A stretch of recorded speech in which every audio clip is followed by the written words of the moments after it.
یہ دوسرا فارمولہ ہے۔ اب تیسری چیزیں بہت مختصر ہیں۔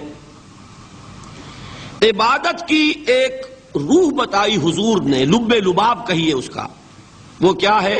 دعا۔ الدعاء مخ العبادہ، الدعاء هو العبادہ۔ حضور کی یہ دو احادیث بہت سادہ، بہت مختصر۔ دعا ہی عبادت کا جوہر ہے۔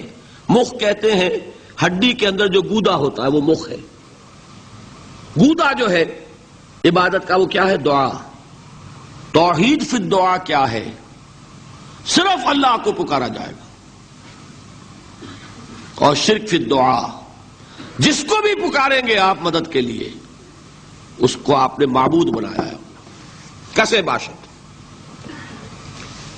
یہ مسئلہ سمجھ لیجئے، لا تدعو مع اللہ احدا، اللہ کے ساتھ کسی کو مت پکارو۔ حضور نے فرمایا کہ جوتی کا تسمہ بھی مانگنا ہو تو اللہ سے مانگو۔ اللہ نے تو دروازہ کھولا ہوا ہے، جو چاہو مانگو، کسی اور سے مت مانگو۔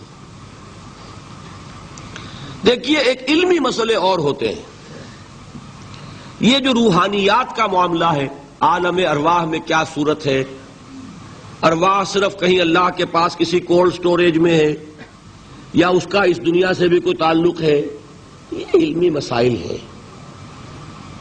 فرض کیجئے اس وقت کوئی ارواح یہاں موجود ہو، فرض کیجئے، میں اس کا انکار نہیں کروں گا، ہو سکتا ہے کہ ہو سکتا ہے کوئی روحانیت والا شخص بتا بھی دے کہ ہاں فلاں کی روح موجود ہے، ہوگی بھائی، اسے نظر آتی ہوگی، ٹھیک ہے۔ یہ بھی ہو سکتا ہے کہ کوئی شیطان جن ہو اور وہ دھوکہ دے رہا ہو کہ میں فلاں کی روح ہوں، ہو سکتا ہے کہ نہیں؟ لیکن یہ بھی ہو سکتا ہے، وہ بھی ہو سکتا ہے، مجھے اس سے بحث نہیں۔ مجھے جس سے بحث ہے وہ یہ ہے کہ مجھے پکارنے کی اجازت نہیں ہے۔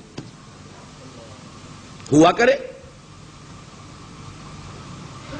کسی کی روح موجود ہوا کرے، مجھے میرے رب کی اجازت نہیں ہے کہ میں اسے پکاروں۔ مدد مانگوں گا اللہ سے، دعا کروں گا اللہ سے، استغاثہ کروں گا اللہ سے، تکلیف کے لیے دہائی دوں گا اللہ کی۔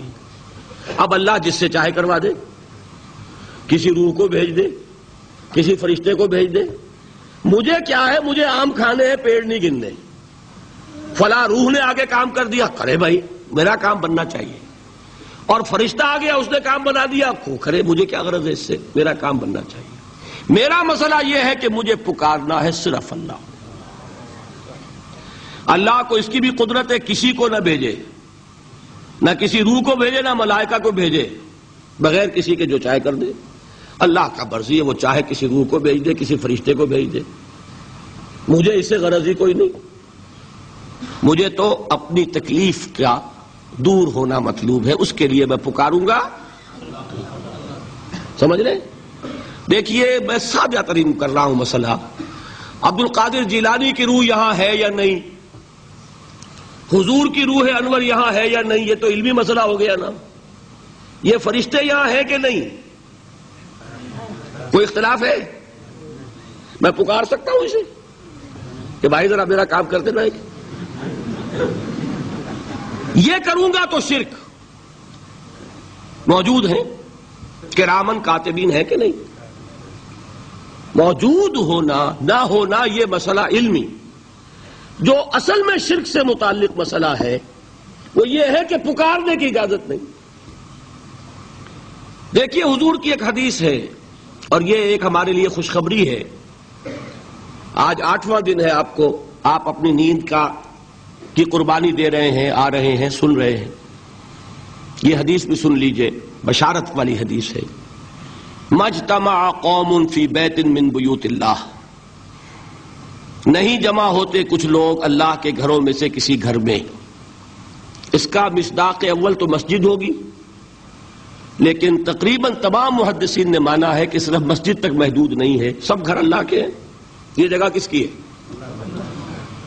تو عام ہے یہ چیز، لیکن مسجد کا ہوگا تو وہ مصداق اول ہو جائے گا۔ مجتمع قوم فی بیت من بیوت اللہ یتلون کتاب اللہ ویتدارسونہ بینہم، کام کیا کر رہے ہوں کہ اللہ کی کتاب پڑھ رہے ہوں، وہ سمجھ رہے ہوں، سمجھا رہے ہوں۔ تو کیا ہوتا ہے؟ الا نزلت علیہم السکینہ، ان پر اللہ کی طرف سے سکینت کا نزول ہوتا ہے، وغشیتہم الرحمہ، رحمت خداوندی انہیں ڈھانپ لیتی ہے، وحفتہم الملائکہ، فرشتے ان کے گرد گھیرا ڈال لیتے، وذکرہم اللہ فی من عندہ، اور اللہ ذکر کرتا ہے ان کا ملائکہ مقربین کی محفل میں۔ دیکھو تم کہتے تھے یہ انسان بڑا گھٹیا ہے، میرے وہ بندے اس وقت میرے گھر میں جمع ہے صرف میرے کلام کو سمجھنے کے لیے۔ اللہ فخر کرتا ہے، ذکر کرتا ہے اللہ اس محفل میں فی من عندہ۔ تو فرشتے ہیں کہ نہیں؟ ان فرشتے کو پکار نہیں سکتے۔ اگر آپ نے یا جبرائیل میرا یہ کام کروا دو، تکلیف میری رفع کر دو کہا اور شرک ہوا، یا میکائیل اور یا اسرافیل۔ اسی طرح اگر آپ نے کسی اولیاء اللہ کے ارواح میں سے کسی کو پکارا، اسی طرح اگر آپ نے انبیاء کو پکارا، جس کو بھی پکارا وہ شرک ہو جائے گا۔ پکارنے کی اجازت نہیں ہے، پکارو صرف اللہ کو، اللہ جس کے ذریعے سے آپ کا کام کرائے اس کا اختیار ہے۔ باقی رہ گئے علمی مسئلے۔ بعض لوگ کچھ اگر شاہ ولی اللہ دہلوی نے اپنے کچھ روحانی تجربے لکھ دیے، وہ اس کو شرک بنائے پھر رہے ہیں کہ تو شرک ہو گیا، مشرک ہو گیا، یہ ہو گیا۔ بھائی وہ علمی مسائل ہیں، مثال کے طور پر اس میں پھر عرض کروں گا، کوئی اختلاف کرے اتفاق کرے۔ شاہ ولی اللہ نے یہ لکھا ہے کہ اولیاء اللہ کی ارواح ان کے انتقال کے بعد ملائکہ کے طبقہ اسفل میں شامل کر دی جاتی ہیں، اور اللہ جیسے اپنے احکام کی تنفیذ فرشتوں سے کرواتا ہے، ایسے ہی ان کو بھی اس کام میں لگا دیتا ہے۔ اب یہ ایک علمی مسئلہ ہے یا نہیں ہے مجھے کیا پتا، کوئی خاص دلیل شاہ صاحب نے بھی نہیں دی، میں بھی مانتا ہوں، جو دلیلیں دی ہیں اس پر میرا بھی دل مطمئن نہیں ہوا، ٹھیک، لیکن یہ ایک علمی بات ہے۔ اب کہہ بھی رہے طبقہ اسفل، ملائکہ کا طبقہ اعلیٰ نہیں، اسفل۔ اللہ تعالیٰ کی ایک بیوروکریسی ہے، اس بیوروکریسی کے نچلے درجے میں اگر یہ بھی شامل ہو جائے تو میرا کیا بگڑتا ہے؟ فرشتے بھی ہیں، وہ بھی ہو جائے، وہ بھی اللہ کے احکام کی تنفیذ کر رہے ہیں، وہ بھی کر دیں۔ اصل مسئلہ یہ کہ مجھے اجازت نہیں ہے، میں طبقہ اعلیٰ کے فرشتے کو نہیں پکار سکتا، اسفل کو کیا پکاروں گا؟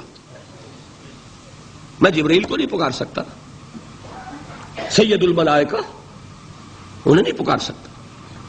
یہ ہے اصل بات۔ نداء لغیر اللہ، اللہ کے سوا کسی اور سے دعا، کسی اور سے استغاثہ، استدعاء، استمداد، یہ استعانت، یہ ہے اصل میں شرک۔